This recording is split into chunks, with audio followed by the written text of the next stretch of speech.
Jadi 2011 tuh udah mulai bikin-bikin gitu ya, zaman-zaman anak mahasiswa gitu kan, bikin sendiri gitu kan, ngoding sendiri, pitching sendiri gitu kan. Dapat investor juga pernah Pak waktu itu, dapat investor, tapi ya karena kita dulu posisinya masih mahasiswa, masih belum tahu bisnis, jadi too many chief gitu ketimbang Indians-nya gitu. Jadi kita menciefkan dirinya semua gitu ya, chief ini, nggak ada yang kerja grassroots lah kasarnya. Once dapat funding waktu itu, tiba-tiba dari salah satu yang tim devnya lah, tim devnya bilang, ini kita udah effort segini banyak, masa buat gua nggak ada gitu kan. Padahal kan objektifnya kita nge-build startup itu kan ya keringat sendiri dulu gitu kan, sampai ini once ini besar baru kita nikmatin hasilnya kan. Dulu betul. Ini enggak gitu. Ayo udah akhirnya cuman bertahan 6-8 bulan.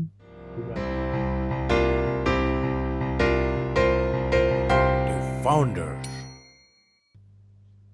Selamat datang di The Founders. Kali ini saya mendatangkan seorang CEO dari sebuah startup, boleh dibilang startup ya. Tapi sebelum itu saya ingin sampaikan, beberapa waktu yang lalu, belum lama lah, kita memperingati Hari Guru Nasional ya. Nah, saya sempat ngajar waktu itu jadi dosen di salah satu universitas swasta di Indonesia. Beberapa tahun kemudian, nah salah satu boleh dibilang ya ini mahasiswa saya gitu, nggak tahu tiba-tiba sudah jadi CEO di perusahaan startup yang sudah dapat kurang lebih investment dari perusahaan investasi atau venture capital, saya nggak tahu, kita bongkar aja nanti. Kita perkenalkan saja tamu istimewa kali ini, Mas Gatot Wicaksono. Apa kabar? Halo Pak. Udah. Thank you Pak. Menyempatkan, terima kasih banyak. Thank you juga, sang Pak. CEO dan co-founder boleh dibilang ya, yang mengawali sebuah perusahaan yang namanya Jarivis. Nanti kita bongkar apa itu Jarivis. Apa kabar Mas Gatot? Alhamdulillah sehat. Pak Dede gimana Pak? Alhamdulillah. Kesibukannya apa? Aduh. CEO udah tahu ya kesibukannya apa kira-kira. Saat ini ngapain aja sih? Tanda tangan gitu ya. Oke, menarik sekali. Kebayang nggak sih dulu waktu kuliah nih, saya flashback sedikit karena pernah ngajar di satu universitas itu. Kebayang nggak sih di usia sekarang misalkan, saya pikir belum lama ya sudah jadi CEO sebuah perusahaan startup yang sudah dapat investasi dari venture capital atau perusahaan investasi. Gimana Mas Gatot? Ya, kalau kita flashback sedikit gitu ya Pak Dede ke belakang, memang kebetulan saya juga salah satu mahasiswanya Bapak gitu ya Pak ya, di salah satu universitas swasta, ngambil magister waktu itu ya. 2016 ya Pak kalau nggak salah waktu itu. Terus 2016 lulus, terus 2016 itu juga saya mulai diajak sama salah satu partner saya lah bisa dibilang gitu ya, buat nge-build perusahaan holding company-nya si Jarivis ini. Holdingnya dulu di awal. Kemudian di 2016 kita bikin si Jari namanya.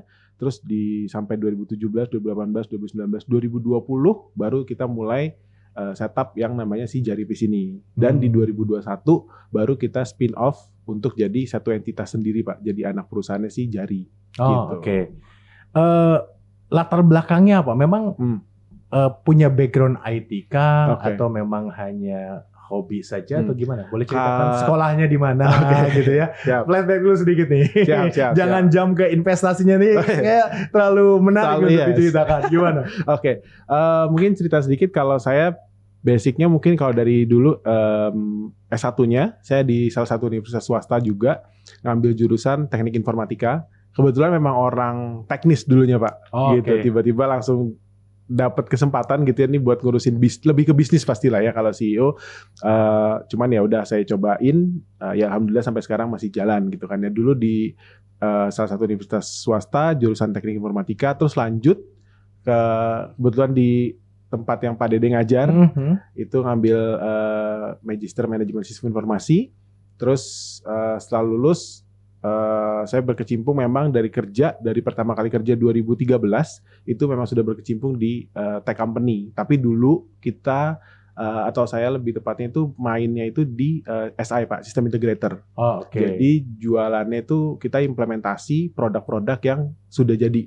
tapi punya orang prinsipal gitu ya, punya prinsipal kayak dulu mungkin ada yang namanya IBM, ada Oracle, SAP, segala macam, Landes dan lain-lain gitu. Tapi di 2016 yang tadi sempat saya sampaikan, saya diajak sama partner saya yang kebetulan dulu juga saya report langsung ke beliau buat build Jari gitu.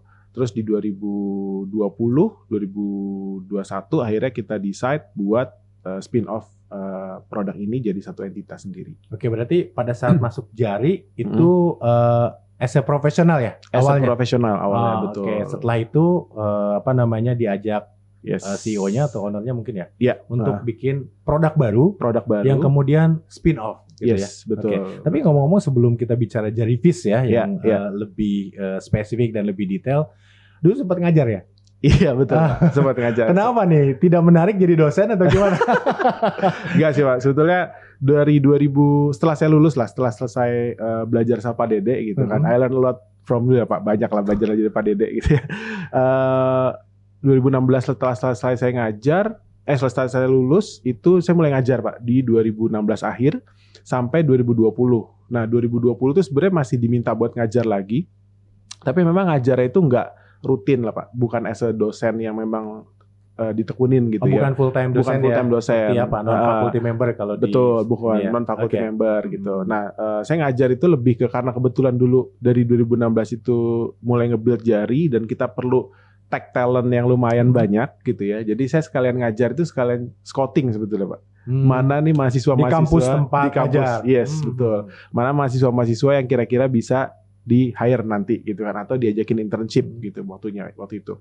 Nah 2016 sampai 2020 karena COVID 2020 saya masih diminta buat ngajar tapi online.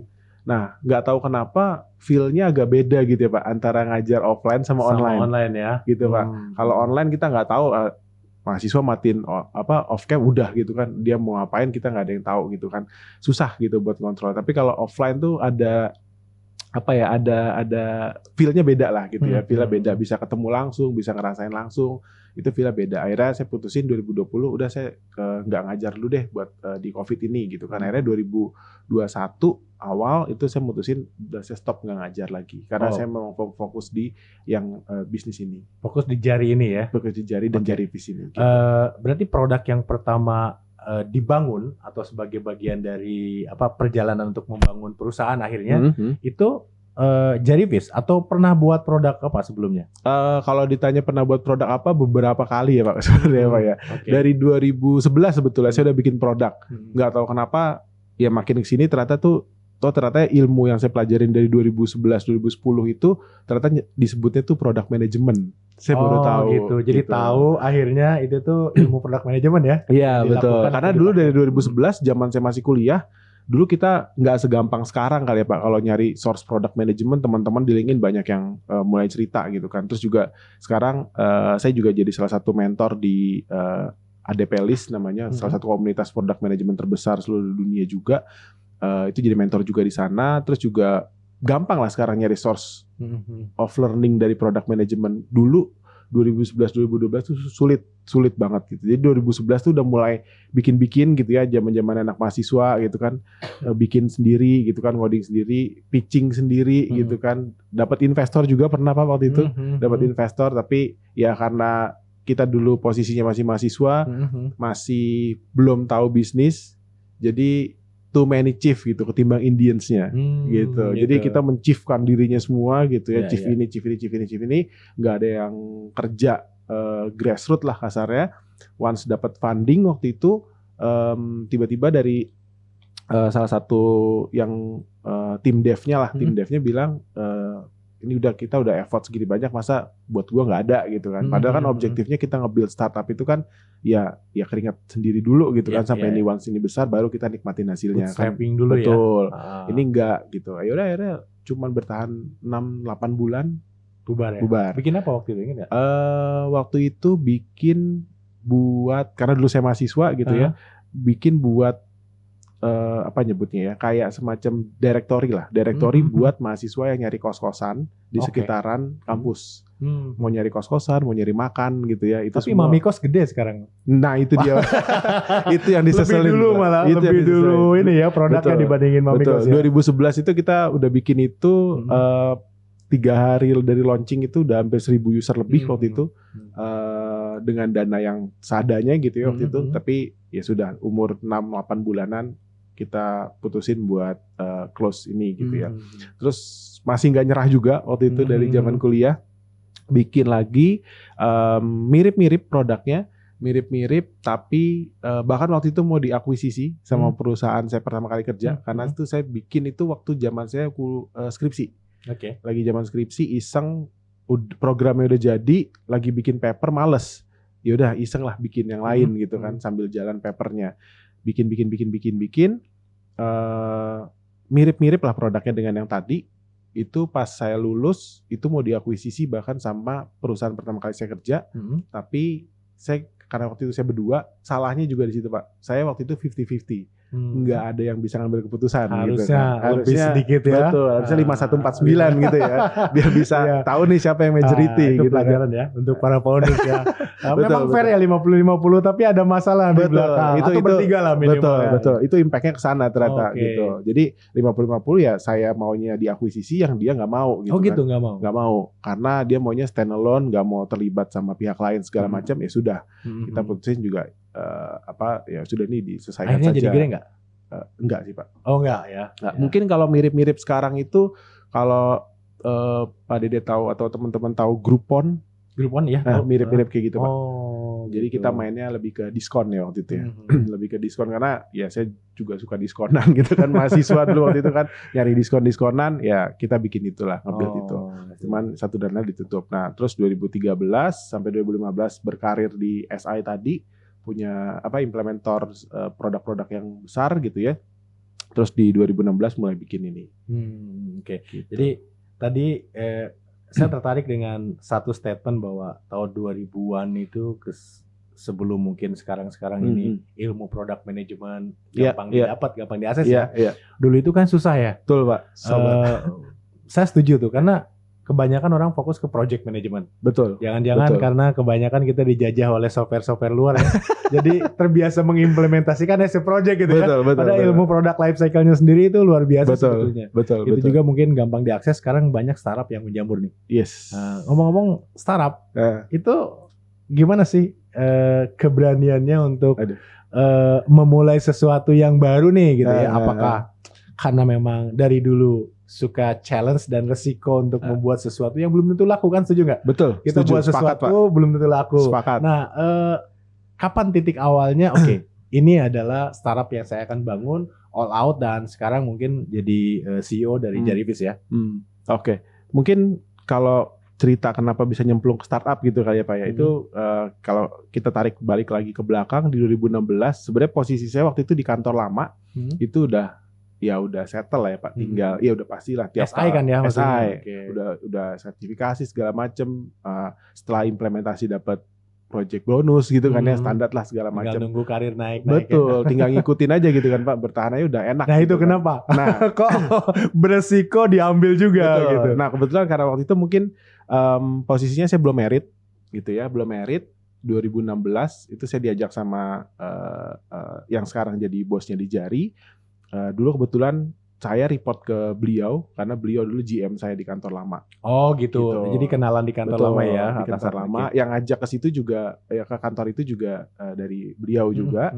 Saya diajak ke timnya. Terus dari 2015, 2016 saya tiba-tiba diajak ngobrol. Dia mau resign, mau bikin sendiri, bla bla bla bla bla. Dia bilang gue pengen ngajak lu gimana gitu kan. Oh iya Pak, saya pikirin dulu. Dia bilang, tapi lu juga mesti mikir Tot, lu belum merit. Lu kudu mikir, lu kudu ngomong sama cewek lu gitu kan, sama istri saya sekarang gitu kan. Setelah saya ngobrol berdua, saya ngobrol sama pacar saya waktu itu lah. Ini gimana diajakin sama si bapak buat build ini, tapi resikonya gede gitu. Saya sesimpel bilang, kalau kita dulu saya jemput dia gitu ya, pulang makan malam biasanya itu bisa makan pecel ayam, ini mungkin di tukang pecel ayam kita cuma makan tahu tempe. Mau nggak gitu resikonya? Karena walaupun belum merit, tapi ya kan kita sudah sama-sama berkomitmen lah ya gitu, sudah gede arahnya ke sana gitu. Terus yang bikin saya kaget juga tiba-tiba calon istri saya gitu ya waktu itu dia bilang, kok gue lebih condong lu join sama si bapak ini. Oh malah kesana ya feelingnya itu malah kesana gitu kan. Loh kenapa gitu kan. Saya agak kaget juga karena biasanya kan ya perempuan kan pengennya kan udah stabil segala macam gitu kan ya Pak ya. Apalagi kita ke depannya punya satu planning yang besar gitu kan dalam hidup. Saya penasaran, saya kulik, ternyata dia bilang ya nggak tahu kenapa pokoknya feelingnya lu join ke sana lu akan berkembang pesat. Dia bilang kayak gitu. Oke. Tapi tadi balik lagi kita bisa jadi bener-bener ngencengin ikat pinggang loh, saya bilang gitu kan. It's okay, nggak apa-apa, gue juga masih kerja, lu kerja ya buat ngurusin hidup masing-masing aja dulu, karena kita belum ada tanggungan waktu itu kan, masih belum ada ikatan lah gitu. And then saya putusin buat join, si bapak itu bilang yakin komit Pak, yaudah yuk bareng-bareng ya sampai sekarang di Jarivis ini. Nah di Jarivis ini juga kebetulan waktu itu ini juga ceritanya mungkin bisa dibilang nge-build-nya itu agak lucu ya, nggak sebetulnya antara entah niat atau enggak gitu ya. Tapi ini tuh sebenarnya project after office hour sebetulnya Pak. Bisa Jarinya sendiri udah jalan ya? Jarinya udah jalan. Berarti ketika diajak tadi mantan GM-nya masuk ke Jari, ini Jari baru setup? Baru setup. Itu risiko besar sekali ya? Sangat besar Pak. Bahkan yang lucunya itu saya tuh tanda tangan pertama kali itu belum as a legal Jarinya. Tapi as a nama GM saya Pak. Saya tanda tangan, Pak ini kok belum ada, nggak ada nama PT-nya. Ya kalau lu nggak gajian lu bisa usut gua atau ke hukum katanya gitu. Oh iya. Karena belum ada even legal name PT-nya pun belum ada. Ya? Belum ada 2016 itu. Karena kita legal name itu 2017. Jadi dari Q4 2016 sampai Q1 2017 itu yang transfer ke rekening saya itu masih pribadi. Masih pribadi. Oh iya. Belum ada, karena belum punya rekening. Kalau di pabrik itu masih diamplopin ya. Sebelum kita masuk ke Jarivis tadi, menarik. Ini Jarivis katanya after office hour project gitu ya awalnya. Nih balik sedikit ke seandainya pacar waktu itu bilang jangan. Tidak yakin dengan sesuatu yang baru, belum tentu sustain. Udah kerja aja. Gimana? Lanjut gak kira-kira kerja? Iya masih jadi konsultan. Masih jadi konsultan. Berarti pertaruhan di sana ya. Betul. Ya, mungkin selain nasib yang bawa kita ke sana juga ternyata satu aura, satu irama ya dengan pasangan waktu itu. Betul. Oke. Nah sekarang kenapa kok after office project? Jangan-jangan ini seperti model-modelnya yang kita tahu mungkin Google ya, atau saya nggak tahu Facebook atau perusahaan lain ya, yang di antara kesibukan itu mereka spend 20% untuk mengerjakan produk baru, inovasi, tapi itu di office hour, bukan after office hour. Ini ceritanya gimana nih? Oke. Karena kenapa after office hour sebetulnya karena ya dulu kita sampai sekarang pun entah Jari dan Jarivis itu kita menerapkan lean startup sekali. Jadi memang orang kita tuh lean sekali Pak. Jadi secara jumlah juga kita nggak besar, tapi secara project yang kita dapetin gitu ya, alhamdulillah so far ya gede-gede gitu ya. Karena kita memang fokusnya Jari dan Jarivis ini benar-benar B2B, dua-duanya nggak ada yang main retail B2C gitu, nggak. Balik lagi kalau yang tadi kenapa after office hour, karena waktunya tuh office hour kita habis dipakai buat muter-muter Pak ke yang customer. Jari ini ya. Betul, yang Jari ini saya karena saya dulu handle produk, di Jari itu dulu saya kebetulan karena ya mungkin karena nggak ada orang lain gitu ya Pak ya. Saya tuh nge-lead produk, project, implementasi, support, QA, UI UX. Gitu. Jadi sistem analis segala macam borongan lah ya. Pokoknya masuk semua saya semuanya gitu. Gitu ya? Semuanya karena nggak ada di luar dari tech lah. Di luar dari tech ada elitnya sendiri gitu.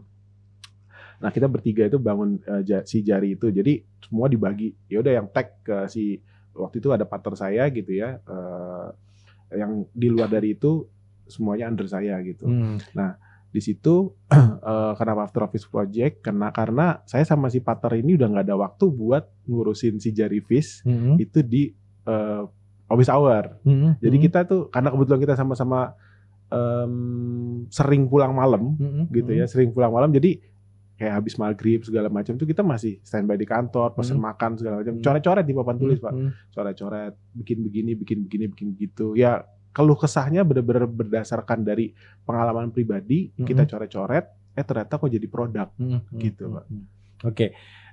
Sebelum kita bicara mengenai jari fish dan sebagainya atau ada investment masuk, ini jari itu produk apa dan kenapa memutuskan buat jari fish, jari-jari juga nih gitu ya? Apakah nggak lebih baik satu produk gede, katakanlah satu perusahaan startup atau perusahaan software punya modul HCM, kemudian nambah lagi modul lain, jadilah ERP. Nah, apa itu jari fish dan kenapa diputuskan untuk jadi dua produk, bahkan jari fishnya spin off ya kalau nggak salah. Oke, thank you Pak. Jadi yang jari ini kalau secara nama company legal name itu kan namanya PT Jari Solo International. Nah, si Jari Solo International ini atau si kita nyebutnya JSI itu fokusnya itu ke financial institution. Gitu. Jadi memang relnya nih, rel jualannya, tracknya itu udah cuman ke banking, multi finance, fintech. That's it itu. Nah, si Jari Fish waktu itu saya bikin itu sebenarnya buat supporting dari si FSA ini.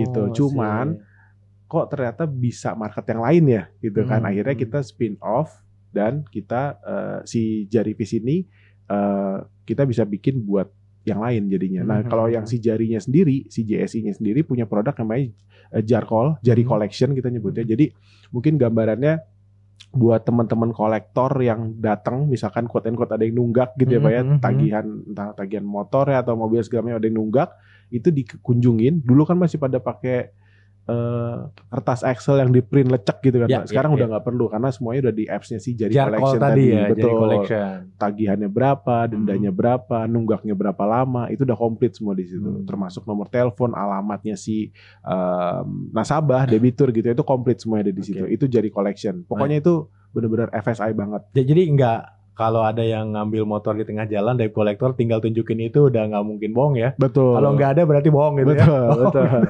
Cuman itu biasanya kan pihak ketiga ya Pak. Pihak ketiga. Setelah dilempar ke pihak ketiga ya. Itu biasanya pihak ketiga. Nah, kita biasanya maintain itu yang memang internal resource gitu. Karena pihak ketiga pengalaman 6-7 tahun ini rada riskan juga kalau kita bekerja sama dengan pihak ketiga gitu gitu. Jadi kita so far sih customer kita banyak yang memang punya internal resource. Jadi memang ya let's say salah satu bank gitu ya, itu memang undernya si bank itu sendiri, nggak di outsource lagi gitu. Gitu. Kalau nggak salah collection itu setelah sekian ratus hari, misalnya katakanlah setahun, dia write off ya. Terus dilempar ke pihak ketiga. Betul. Untuk menyisir lah siapa tahu ada yang dikolek. Betul. Dan ini untuk pihak banknya ya, atau pihak FSI-nya ya yang mengkolek sendiri. Betul. Jadi nggak sampai di write off, belum sampai di write off, tapi let's say telat 30 hari kan ada jenjangnya. Kalau peraturan OJK kalau nggak salah itu ada jenjangnya. 130 DPD-nya ya, due pay date-nya itu ada. Terus 30, 60, 60, 90, 90 up itu biasanya baru ada proses. Biasanya aplikasi seperti itu FSI bukannya buat sendiri ya. Nah, ini menarik sekali.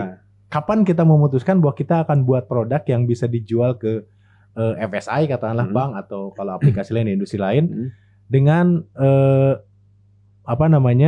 masuk ke industri yang biasanya mereka in-house nih buatnya nih. Apa tuh keputusannya apa waktu itu? Menarik Pak. Sebenarnya keputusannya waktu itu lebih ke sini. Kita waktu itu bikin Jari Collection, itu kita udah sempat riset lah ke marketnya kita gitu ya, ke multi finance waktu itu. So far memang kita nggak, dulu itu justru kita pengen serve-nya itu bukan yang top tier Pak. Gitu. Kalau top tier ya kita sudah punya developer, mungkin developernya satu lantai sendiri kan Pak. Ya betul. Gitu atau kan, mungkin sudah punya dan kalau di replace susah, betul nggak? Betul. Jadi mid tier ke bawah mungkin. Betul. Second tier ke bawah yang kita attack justru. Karena ya anggap kita bagi klasifikasi top 10 dari multi finance di Indonesia, kita bisa sebutin lah, tahu semua brandnya. Justru kita pengennya di luar dari yang itu banyak ternyata yang kecil-kecil ini. Tapi kita pengen coba bantu digitalize si orang-orang lapangan ini. Gitu. Jadi memang basicnya fundamentalnya kita nyebutnya Jari Group lah ya, antara si Jari Solusi ini sama Jari Karya, legal name-nya si PT Jari Fish ini, itu kita memang fokusnya itu ke orang lapangan, petugas lapangan. Karena dream-nya kita tuh ya making Indonesian field workers go digital gitu. Karena kan kadang-kadang ya masa buka laptop dulu kan nggak mungkin ya, terus pakai handphone. Di daerah-daerah tertentu kan sinyalnya juga kurang bagus gitu ya. Tapi akhirnya dapat perusahaan FSI gede nggak sebagai customer-nya? Saya lihat di portofolionya ada juga perusahaan besar ya. Jari Collection ini. Alhamdulillah Pak. Apa salah market atau gimana? Pasti yang besar dari ini dong. Iya, betul Pak. Dari tier pertamanya FSI kan. Karena dulu setup Jari collection ini sebetulnya dulu market kita tadi yang seperti saya bilang second tier gitu kan ke bawah. Tapi dulu karena kita juga tadi menerapkan konsep yang the startup segala macam, jadi kita tuh sering ikut event Pak sebetulnya. Oh gitu. Ikut event dulu tuh kita juga salah satu bank juga ada yang ngadain gitu ya, inkubasi gitu ya, kita join. Terus ada bank juga ngadain accelerator, itu juga join. Nah kebanyakan taunya dari sana. Oh oke. Gitu. Dan pas banget ya yang mengadakannya FSI juga. FSI gitu. juga dan biasanya kan memang kalau inkubasi ataupun akselerator itu yang diadain sama perusahaan banknya itu sendiri, itu mereka sebenarnya kan nyari surrounding platform yang bisa supporting bisnisnya mereka. Karena mereka fokus di core-nya. Betul. Mereka udah pusing nih sama core-nya kan, tapi yang surroundingnya apa nih gitu. Mereka nyari nih teman-teman startup gitu. Nah kebetulan kita join, ya alhamdulillah dapatnya ya mungkin di portfolio webnya kita ada yang gede-gede. Iya besar-besar saya lihat tuh. Oh gitu. Jadi itu tidak bisa ditolak ya. Iya. Rezeki gede gitu ya. Oke. Lalu kenapa Jarivis gitu ya? Dan ini produknya apa? Boleh ceritakan? Oke. Jadi Jarivis ini seperti yang tadi saya bilang, jadi yang Jari itu memang fokus ke collection. Yang ini justru dulu tuh kita bangun karena sebenarnya saya tuh sama si head development ini tuh malas Pak. Gitu. Oh gitu. Malasnya itu dalam artian contoh karena kita dulu implementasi gitu ya, implementasi ke customer A minta fotonya minta 4 misalkan gitu ya. Ke customer B minta fotonya 6 dan ada inputannya A B C D-nya banyak gitu. Foto tuh apa maksudnya? Foto inputan. Kan foto pada saat visit kan dia ngelaporin kan Pak. Oh iya. Gitu, pada saat visit di foto kan upload gitu ya. Betul. Itu kan dilaporin gitu di kan. Di Jari collection-nya itu ya. Jari collection. Nah itu karena makin banyak customer, saya nggak hafal Pak kalau ditanya Mas Gatot ini yang company ini itu fotonya kemarin kan, waduh saya mesti ngecek lagi kan gitu kan, mesti repot lah prosesnya. Dan kita ketika ada perubahan mesti ngoding lagi. Itu bervariasi banget ya berarti ya? Betul, sangat bervariasi Pak. Karena salah satu customer kita tuh bahkan ada yang sampai pakai 9 regu ya atau 9 tim lah gitu. Itu baru Jabodetabek area aja, itu inputannya beda-beda semua tuh. Gitu. Itu kan PR kan kalau kita dari sisi development gitu, dari sisi coding, yang ini beda, yang itu beda ya. Gitu. Belum manage source code-nya ya. Nah, betul Pak. Variasi, versioning-nya kan panjang gitu kan. Iya. Ada satu yang minta update, kita mesti ngurusin segala macam. Repot lah, panjang. Nah, singkat cerita saya sama head development itu kita kebetulan sama-sama malas lah ya bisa dibilang gitu. Sama-sama malas, akhirnya kita ngobrol, kita build after office our project ini si Jarivis ini. Fundamentalnya adalah kita pengen bikin satu platform yang si user itu bisa create sendiri form inputannya langsung di mobile, nggak usah pakai coding. Langsung di mobile langsung atau di mobile. Harus di developer sekarang studio atau kayak gitu? Enggak ya? Pak, enggak perlu. Di mobile Pak. langsung? Enggak perlu. Langsung di aplikasinya kita bikin. Contoh misalkan salah satu customer kita itu tadi misalkan ada yang minta foto, inputan nama, nomor telepon, email, fotonya minta 4. Dia tinggal bikin aja Pak, drag and drop aja di mobile. Oh gitu. Terus yang satunya lagi minta inputan fotonya karena misalkan dipakai buat survei misalkan atau akuisisi, fotonya mesti banyak gitu ya Pak. Fotonya 10, enggak perlu ngoding Pak, tinggal add foto. Gitu. Itu kan untuk support Jarkol ya. Apakah itu bagian dari Jarkol atau kemudian ada split jadi platform sendiri? Nah, dulu cita-citanya memang supporting Jarkol Pak. Dulu cita-citanya karena collection ini kita mainnya di belakang, udah di akhir lah ya gitu. Ini Jarivis kita bikin itu pengen juga main di FSI tapi buat kayak customer acquisition, survey, appraisal itu bisa. Tapi ternyata kok makin sini marketnya makin luas, gitu nggak cuma di FSI nih. Ya sekarang Jarivis alhamdulillah ada di FSI juga, ada yang pakai juga 2 bank yang lumayan gede di daerah Tendean, ya udah tahu ya, Tendean gitu ya. Di sana ngumpulnya, di sana ngumpulnya dua-duanya satu gedung gitu. Nah itu dipakai di sana. Tapi ternyata makin kesini itu ternyata marketnya luas sekali.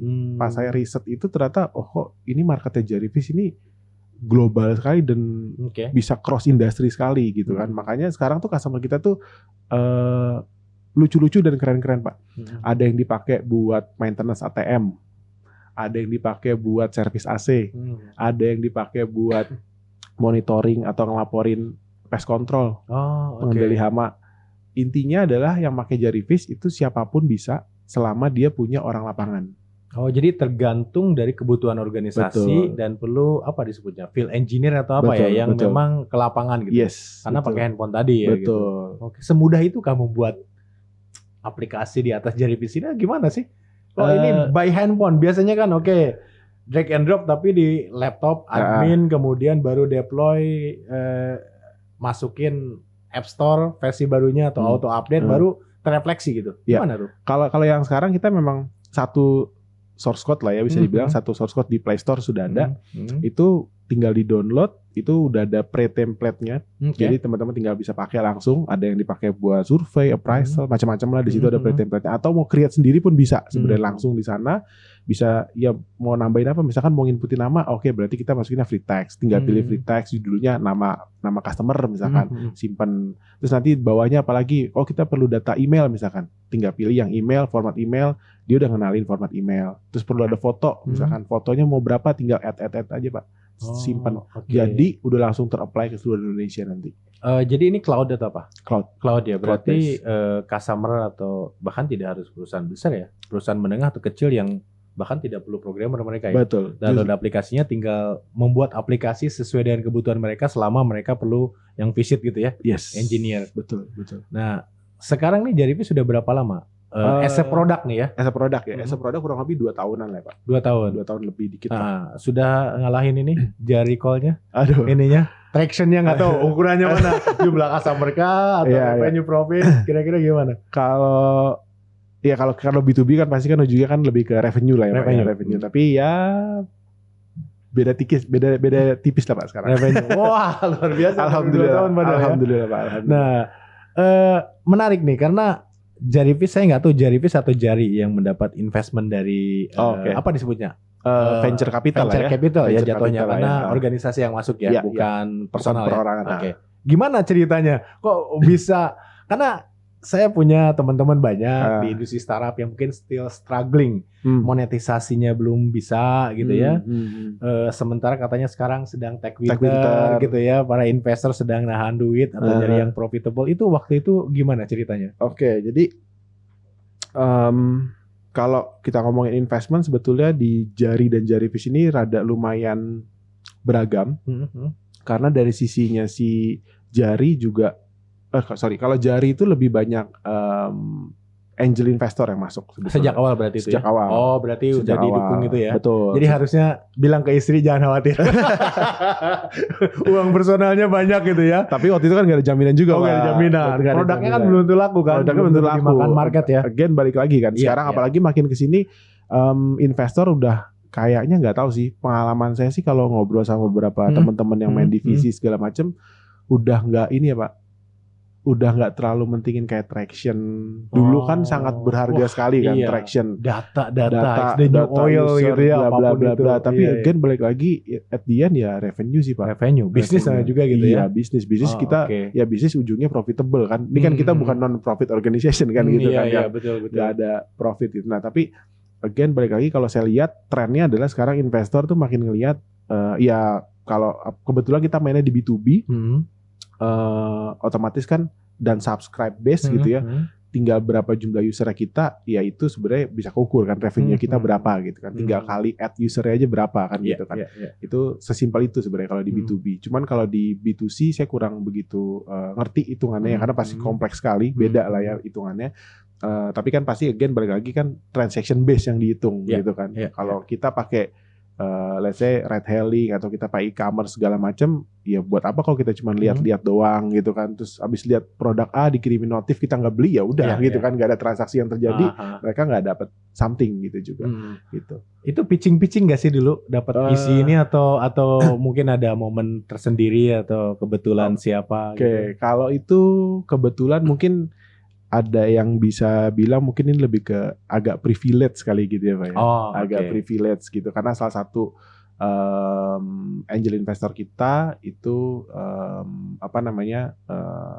kenal lah sama visi yang masuk ke Jarivis. Gitu. Jadi memang kenal jarinya gitu ya. Betul. Kemudian melihat potensi produk ini baru masuk ke sana. Yes. Itu sejak awal Jarivis atau setelah kelihatan revenue-nya atau marketnya? Memang sejak awal. Sejak awal. Memang sejak awal. Karena waktu di awal juga waktu saya diminta buat ngelit Jarivis ini, itu saya diminta bikin projection biasa ya Pak, projection biasa. Gitu kan setahun gitu kan. Terus kok kelihatannya menarik gitu kan. Dia bilang waktu itu si bapak itu bilang mau marketnya kemana segala macam gitu kan. Oh ya saya coba mau begini build tim segini ya udah akhirnya kita coba running. Langsung percaya nggak waktu itu? Atau gimana sih? Maksudnya privilege sih satu hal, tapi kan ada uang yang akan dikeluarkan untuk sesuatu yang again ya belum tentu produk baru ini akan masuk di market. Betul. Gimana waktu itu? Waktu itu sih kebetulan karena mungkin ngelihat histori saya di jari mungkin ya Pak ya. Okay. Mungkin saya juga nggak tahu gimana dari kacamata bapak itu shareholder, tapi ngelihat historinya saya di jari dari 2016 bener-bener struggling yang nggak punya kantor, kita bingung mau kerja di mana. Kok nih anak mungkin shareholder ngeliat nih si Gatot kok masih aja betah gitu ya di jari gitu ya. Belum mau gitu ya sampai sekarang 2021 gitu. Udah 2021 yaudah deh lu deh Tet yang lead buat ini karena lu juga yang build produk ini gitu kan. Yang tahu mau kemana itu arahnya mungkin dari tempat tuh Tot yang lebih tahu gitu ya. Visionnya tuh mau kemana nih produk visionnya. Memang ideationnya pertama kali di siapa? Di Gatot atau dulu di saya terus di yang Jarivis ini. Yang Jarivis ini dulu di saya sama si head developmentnya yang Jari tadi sama si bosnya yang Jari tadi. Oh yang jadi tadi karena kita bertiga tadi. Males customize di setiap customer itu ya akhirnya jadi tiba-tiba jadi produk sendiri. Iya. Sekarang jadi CEO. Dipercaya itu. Atau apa namanya? Ya dipercaya lah gitu ya mengembang tanggung jawab yang besar sekali. Tapi sebenarnya dulu pernah saya pernah tahu nih produk pertamanya ini bukan yang terkait dengan B2B nih, terkait dengan kampus atau apa sih? Boleh ceritakan nggak itu apa? Produk apa? Project kuliah aja atau gimana tuh? Karena menarik begitu pandemi kalau nggak salah ada event launching edutech application atau platform itu ceritaan seperti apa? Itu yang ngampus ya Pak, ngampus ya namanya ngampus.com itu memang kebetulan saya waktu itu di sana lebih ke ikut build juga dari awal, tapi memang nggak 100% lebih ke advisory lah sifatnya, lebih ke advisory. Ada yang operate sendiri, semua timnya sudah ada.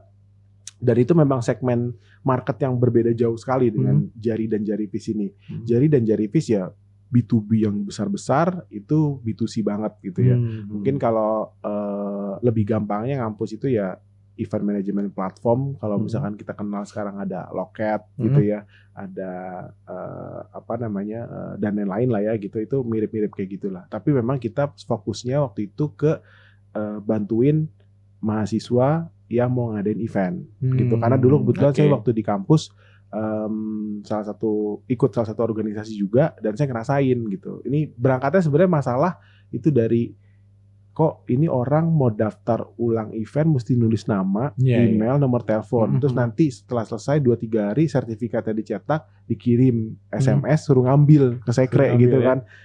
Kok gini banget gitu ya gitu. Nah, berangkat dari situ akhirnya saya generate satu flow feature apps di ngampus. Itu tinggal scan QR aja cepet gitu ya, udah dianggap absen. Dan nanti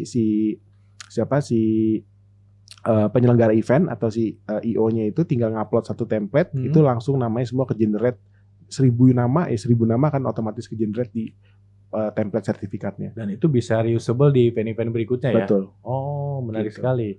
Nah, ngampus yang tadi ya? Dapat investor nggak? Atau gimana? Ada, tapi perorangan Pak. Perorangan ya? Oke. Sekarang masih ada? Masih, tapi mungkin kita jalannya agak lebih slow lah ya dibanding yang biasanya gitu. Mungkin seiring dengan declining-nya edutech kali ya. Betul, lagi ramai kan tuh Pak kemarin kan Pak edutech. Betul. Menarik sih ini nih. Dari dulu dari kuliah pernah bikin aplikasi gitu ya yang mirip Mamikos gitu ya. Kemudian ada juga yang tugas akhir kemudian di pitching mau diakuisisi oleh tempat kerja pertama kalau nggak salah ya. Betul. Sampai dengan tadi buat ngampus, kemudian buat gabung di Jari dan buat Jarivis. Itu kan tidak semua sukses boleh dibilang ya gitu ya. Betul. Titik mana atau apa sih yang membuat Gatot ini kayaknya di sini deh? Atau kenapa dulu meninggalkan yang itu gitu? Apakah enggak yakin? Enggak seyakin ketika membuat Jarivis atau gimana? Titik mana dan apa yang membuat mungkin bisa jadi inspirasi buat teman-teman ya ini aplikasi udah 5 tahun gini-gini aja, saatnya pindahkah, saatnya join ke perusahaan atau harus bikin yang baru gimana? Ya, oke. Yang lebih bikin saya realize itu lebih ke sini sih Pak. Mungkin dulu waktu pertama kali, again balik lagi sebenarnya ini relate dengan ilmu product management yang saya pelajari gitu Pak. Jadi di ilmu product management itu kita kan mesti ya quote and quote customer centris lah gitu. Dulu itu saya egosentris. Awal bangun Jari itu egosentris sekali malah gitu ya. Jadi ketika kita build satu produk itu saya nggak pernah dengerin customer gitu ya. Ya bodohnya saya gitu, nggak pernah dengerin customer mau fiturnya apa, bisa diapain segala itu berdasarkan feeling aja. Berdasarkan feeling, build, jadi itu keren. Dijual nggak bisa Pak. Iya, gitu. Karena founder merasa bahwa ini ide terbaik. Betul. Yang lain belum mikirin. Betul.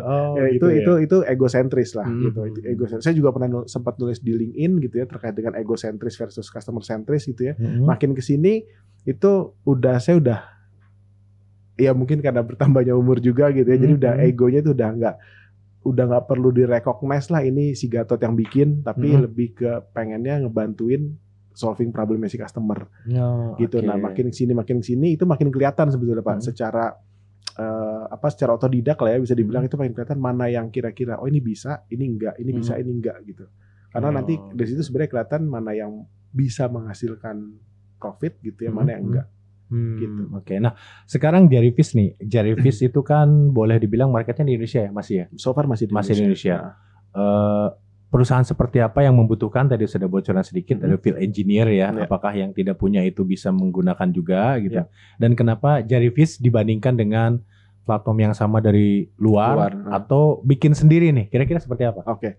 Kalau di compare sama luar udah otomatis kita menang dari sisi cost harga Pak. Bahkan tagline-nya kita itu 1 teh botol per user per hari Pak. Oh gitu. Wah, tanpa sponsor dia Pak. Tanpa sponsor ya. Itu murah banget dong ya. Jadi means cuman kayak ya 5.000 perak lah Pak per user per hari gitu ya. Tapi dia udah bisa mereplace kecepatan data yang tadinya kalau pakai kertas kita mesti nunggu orang yang teknisi itu sampai duduk ke kantor gitu ya. Baru nanti admin rework lagi gitu. Jadi sebenarnya ternyata ada problem yang saya lihat itu di orang lapangan itu, yang pekerja lapangan itu, saya misalkan tim lapangan, saya ke lapangan, saya bawa kertas, saya selesai ngerjain sesuatu gitu ya, saya ngisi dan saya ke customer B, customer C hari itu, saya pulang bawa kertasnya tadi Pak, misalkan tiga lembar kertas customer ABC, saya bawa ke kantor, admin saya udah pulang Pak. Nggak bisa diinput tadi itu juga? Nggak bisa diinput, diinputnya besok. Admin 3-4 kertas, kalau saya aja 3 kertas dari kali 10 orang berarti 30 kertas. 30 rework nginputin sehari belum tentu selesai juga. Customer dapat reportnya tuh baru hari Rabu kalau misalkan dia dikunjungi dari Senin. Senin selesai, Selasa dikasih ke admin ngerjain hari Selasa, Rabu selesai baru reportnya baru dikirim ke customer. Perlu text time 2 hari untuk dapat report satu pekerjaan. Ya dari situ kita berangkat, kenapa enggak si customer itu bisa selesai ngerjain, itu bisa langsung dapat reportnya. Iya. Karena kecepatan itu kan penting gitu ya Pak. Kecepatan. Apalagi hubungannya dengan uang. Betul. Kita bayar harus kita tahu ini di-input atau tidak, ini terbayar atau tidak gitu ya. Betul. Itu relate-nya sama invoice-nya si customer Jarifish sebetulnya. Iya. Gitu. Karena kan customer kita B2B yang punya services lah, yang punya jasa. Perlu ada apa buat invoice gitu kan ya Pak? Betul, proof kan, proof dari reportnya itu sendiri. Kalau Senin dikerjain, Selasa belum bisa invoice, Rabu baru dikirim, customer-nya komplain, Kamis baru minggu depannya Pak baru bisa invoice. Itu kan ya mengganggu cash flow sekali gitu. Pasti, apalagi nah, kalau belum typo atau human error gitu. Betul, itu banyak banget. Nah dari situ kita coba bantu atau mangkas proses itu, hari Senin dikerjain, selesai. Hari itu juga bisa langsung di-share, besoknya admin itu tinggal kirim invoice. Iya, secepat itu ya sebetulnya ya. Betul. Ya itu dampak digitalisasi kalau dilakukan dengan benar. Yes, betul Pak. Perusahaan apa saja yang bisa pakai Jarifish? Oke, kalau ditanya perusahaan apa ini sebenarnya menarik karena sekarang itu kita lumayan cross industry Pak. Lumayan cross industry. Tapi sekarang itu yang lagi ramai itu perusahaan pengendali hama, pest control. Pengendali hama. Kenapa? Itu memang membutuhkan itu, membutuhkan. Kalau yang sekarang itu dulu itu saya ingat banget setahun yang lalu lah kurang lebih kita coba masuk ke market ini gitu ya. Itu saya nggak tahu kenapa saya kesambet atau apa, saya tiba-tiba tuh ngomong sama tim sales, lu coba deh cari perusahaan pest control itu karena waktu itu kebetulan lihat di Instagram segala macam, oh ini ada perusahaan ini ya gitu ya. Banyak ya perusahaannya? Lumayan Pak. Kita juga kebetulan sudah bisa dibilang berpartner dengan asosiasinya. Kebetulan ada asosiasinya. Itu penting gitu banget ya. Tahu populasinya berapa banyak ya. Betul. Nah itu dari sana kita coba bekerja sama, bermitra gitu ya dengan asosiasinya, dari teman-teman yang ada di asosiasinya. Ya alhamdulillah sekarang kalau dari sisinya perusahaan pengendali hama itu tadi kita udah dapat kurang lebih 15-an sampai 15-17 perusahaan lah. Oke. Dan itu berarti kalau ada perusahaan pest control baru yang ingin memanfaatkan, banyak modul yang sudah jadi dong ya? Siap. Tidak perlu tadi build dari awal ya? Nggak perlu, udah tinggal pakai. Best practice-nya kurang lebih sudah ada. Betul. Even sampai ke reportnya pun udah jadi semua. Udah jadi ya? Udah jadi semua. Bisnis apa lagi yang tadi sudah ada best practice yang jadi aplikasi tinggal pakai supaya nanti ini tinggal pakai nih gitu ya? Mulai dari appraisal. Appraisal kan kalau kita ngomongin appraisal banyak, ada appraisal rumah, appraisal kendaraan segala macam itu ada. Terus juga ada yang buat survei, buat acquisition. Banyak ya itu ya? Banyak lah. Buat acquisition biasanya buat yang retail gitu ya, mau akuisisi warung, toko, merchant segala macam itu bisa juga. Oke, bisa juga ya gitu. Masuk sini. Apalagi yang sudah ready? ATM maintenance itu, ya. AC buat servis AC tadi gitu itu ya. Nah, yang membedakan mungkin kita sama yang lain itu di ujungnya kan pasti kan perlu reporting ya Pak ya. Ya. Nah, reportingnya itu kita itu kalau mau standarnya kita itu semuanya sama gitu ya formatnya. Cuman kalau misalkan balik lagi kalau main di B2B, report jadi salah satu nilai jual ke customer mereka gitu kan ya. Nah, itu kita bisa custom dengan info ke kita, nanti kita bisa bantu custom dan bayar reportnya juga cuman bulanan Pak. Gitu. Nggak langsung main dash base gitu ya, nggak. Tapi di reportnya juga modelnya bulanan aja. Dan itu mobile base ya? Semua mobile. Android maupun iOS gitu. Sekarang kita Android base. Android base ya? Okay. Kenapa? Karena waktu saya mau build Jarvis ini, saya riset juga tadinya apakah iOS perlu gitu ya. Ternyata di risetnya itu 78 sampai 85% itu orang-orang yang pekerja lapangan itu mostly Android ya gitu. Bahkan saya pikir siapa yang mau ke lapangan pakai iPhone gitu ya, gitu. Masih bos-bosnya gitu ya buat reporting. Iya. Oke. Mas Gatot nih menarik sekali ya bagaimana sejarahnya gitu ya, bahwa memang co-founder atau siapapun yang menginisiasi berbisnis di era digital atau digital planner atau apapun namanya, itu ternyata tidak ujug-ujug atau mendadak ya, tapi memang ada histori dari mulai kuliah sampai dengan akhirnya menemukan ini kayaknya gitu ya. Karena tadi sudah ada investor di belakangnya, baik personal investor di Jari maupun venture capital di Jarvis. Kira-kira arah startup tuh kemana sekarang sih? Biar kita tahu, kadang-kadang ada yang semangat banget kita ikut pitching sana, pitching sana sini, modal traction, ngumpulin banyak sekali user gitu ya. Kadang-kadang ya dari sekian ribu sisanya kita sendiri yang buat.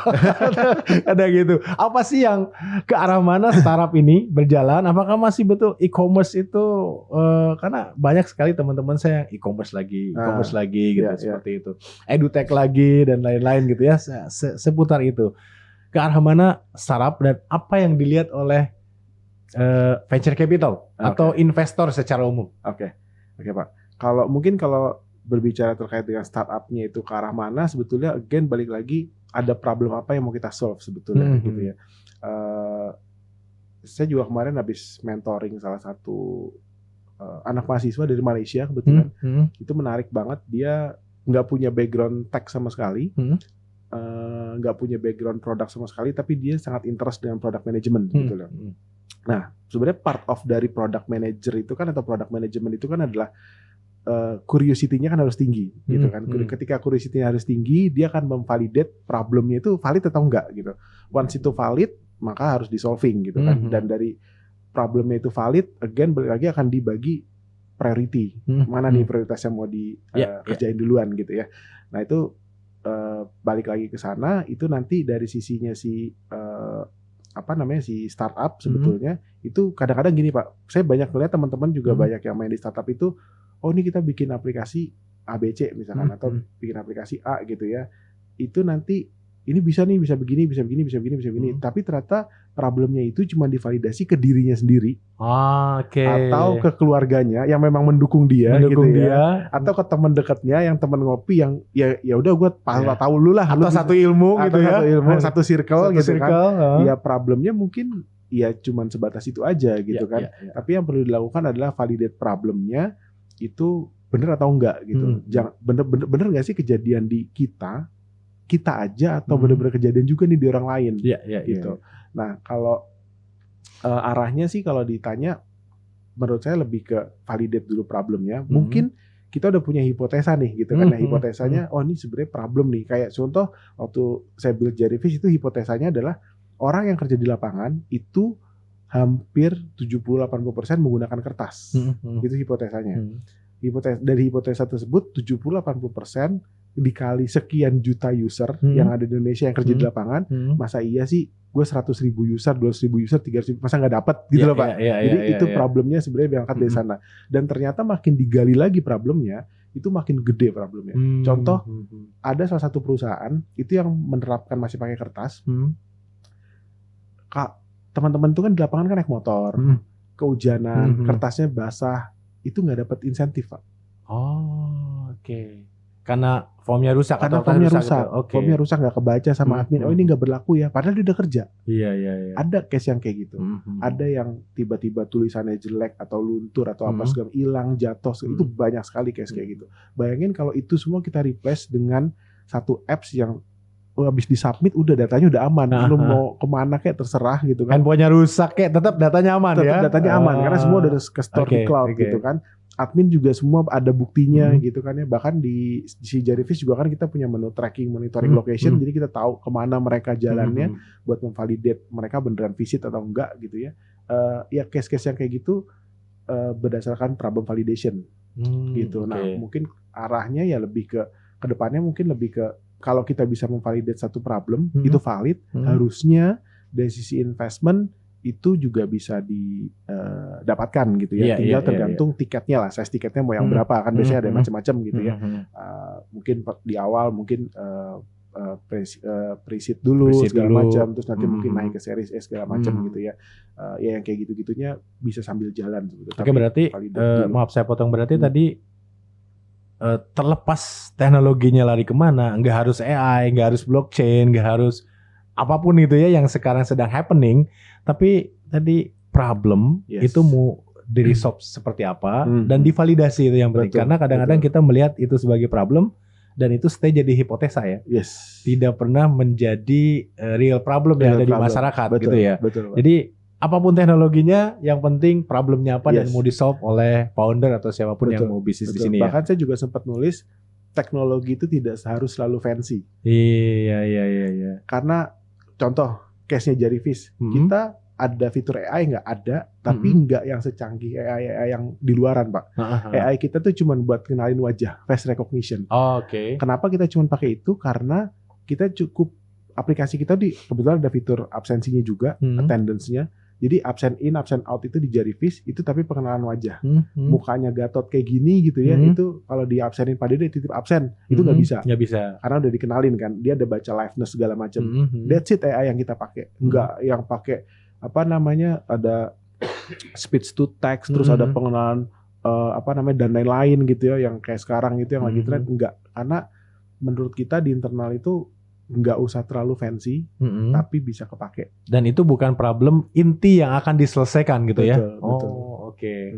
Sayang Pak, karena resource-nya tuh buat riset itu juga perlu waktu. Buat development apalagi gitu ya. Setelah itu jadi, pertanyaannya adalah market mau pakai nggak? Mau pakai atau tidak? Apalagi infrastruktur membutuhkan komputasi yang lebih besar. Kita sewa server juga lebih tinggi juga mahal, ya biayanya. Gitu kan. Dari sisi cost juga lebih gede. Otomatis kalau modal buat bikin aplikasi udah gede, kita jualnya kan udah gak kompetitif kan Pak. Kita mungkin jadi sama apps dari luar gitu. Jadi udah gak menarik buat market Indonesia. Wah ya luar biasa. Ini saya senang nih. pernah jadi mahasiswa saya sekarang jauh lebih sukses. Aduh, amin. Global dalam konteks tadi kan jadi mentor juga grup product management worldwide ya kalau nggak salah ya di sana komunitas atau apa disebutnya. Ya, dan saya pikir ini juga bisa berguna nih bagi teman-teman startup teknologi atau perusahaan IT siapapun lah ya. Bahwa kalau kita masih yakin terkait dengan solusi kita yang dapat menyelesaikan problem dan itu divalidasi masih oke ya untuk jalan terus ya. Betul. Nah, dan yang dilihat oleh investor pasti ya karena startup itu bisnis bukan foundation, yayasan atau apapun ya ujungnya bisa dimonetisasi ya. Yes. Seperti itu. Betul. Terakhir ada pesan atau tips ke teman-teman startup yang baru memulai atau bingung ini investor grecokin kita nggak sih kalau naruh duit gitu. Seperti apa? Boleh di-share. Oke. Kalau kita ngomongin investor, macamnya banyak ya Pak ya. Ada yang nyebutnya itu venture capital, ada yang nyebutnya juga venture builder, gitu. Venture builder tuh biasanya teman-teman yang punya ideation gitu ya, pitching, terus perusahaan investment ini tertarik, dia bekerja sama lah gitu ya, karena dia juga nanti statusnya mungkin ada kayak naruh orang gitu ya, naruh tim ikut mengembangkan. Okay. Karena venture builder, tapi kalau venture capital biasanya produknya sudah jadi, monetisasinya udah tahu mau ke arah mana, itu lebih ke venture capital, sepengetahuan saya gitu ya. Kalau ditanya bakal ngerecokin atau enggak, sebenarnya lebih kayak contoh, saya pribadi lebih nyari kayak investment proses itu nggak cuma dari sisi uangnya aja gitu ya, tapi dari sisi impact-nya atau network-nya dari masing-masing venture capital yang ada gitu ya. Karena saya pengennya nggak cuman, karena gini, uang seberapa banyak pun ditaruh di perusahaan, ya ketahuan Pak, burn rate kita sebulan sekian, kali aja itu dikasih uangnya berapa, umurnya segitu perusahaan. Tapi kalau kita nggak bisa menghasilkan revenue, atau kita nggak ada ide-ide lain yang ada masukan dari si tim investornya itu, ya udah itu umur startupnya kita. Tapi kalau kita ada kolaborasi, ada kerjasama sama investornya, bisa ngasih ide, bisa bukain jalan, ngenalin ke sini, sana, sini, ujungnya kan revenue. Nah, ketika ada revenue, itu akan makin lama kita bisa quote unquote bisa hidupnya lah ya gitu. Runway-nya makin panjang kan jadinya kan kayak gitu. Nah, itu sebenarnya yang mungkin agak beda treatmentnya, balik lagi antara B2B sama B2C gitu. Tapi karena memang saya dari awal terjun ke product management ini lebih ke B2B gitu ya, jadi ya lebih ke sana sih arahnya pasti. Oke. Tadi sempat disampaikan nih sedikit pada saat gabung dengan temen ya, share-nya 50-50. Ini menarik nih karena masih banyak teman-teman saya di sana yang saya kan perannya di marketing, produk, dia perannya di teknologi, fair lah 50-50 gitu. Akhirnya terjadi dispute karena bottleneck kan ya. Betul. Gimana itu? Ada rumusnya nggak kira-kira? Ataukah harus bertiga atau berdua atau gimana? Berdua dalam posisi berapa? Oke. Kalau mungkin balik lagi ya Pak, kalau misalkan kita ngomongin co-founders atau founders itu kan biasanya kan ketemu sama temen, ngobrol segala macam, tiba-tiba kok jadi ide bisa diiniin, terus divalidate segala macam, oh bisa nih ternyata gitu kan, terus bikin lah. Better sih mungkin jangan cuma berdua satu itu, terus kalaupun harus berdua gitu ya, mungkin ada salah satu yang memang gue modalin lebih deh gitu. Misalkan sama-sama yuk naruh duit 10 juta misalkan gitu ya, 10 juta, yang satu mendingan gue naruh duit 15 deh tapi gue lebih gede gitu. Karena akan ada satu kondisi seperti itu Pak. Ketika belum ada duit ngomongnya enak, tapi begitu ada duit Pak, pusing ya. Itu baru pusing. Iya. Apalagi tadi venture capital atau siapapun investor mau masuk, kalau 50-50, yang satu nggak mau, yang satu mau, nggak bisa terjadi ya. Betul. Case-nya sama kayak yang saya tadi kan, yang mau diakuisisi sama company saya pertama kali kerja itu. Itu penting yang banget. Yang satu saya oke gitu kan, yang satu nggak mau gitu. Ya sudah, mau gimana. Siap. Luar biasa sekali Mas Gatot. Terima kasih sharingnya. Thank you, semoga sukses untuk Jari dan Jarivisnya terutama, dan makin melesat terus di industri teknologi dan digital di Indonesia. Sukses juga betul. Sampai ketemu lagi di segmen yang lain. Thank you Pak.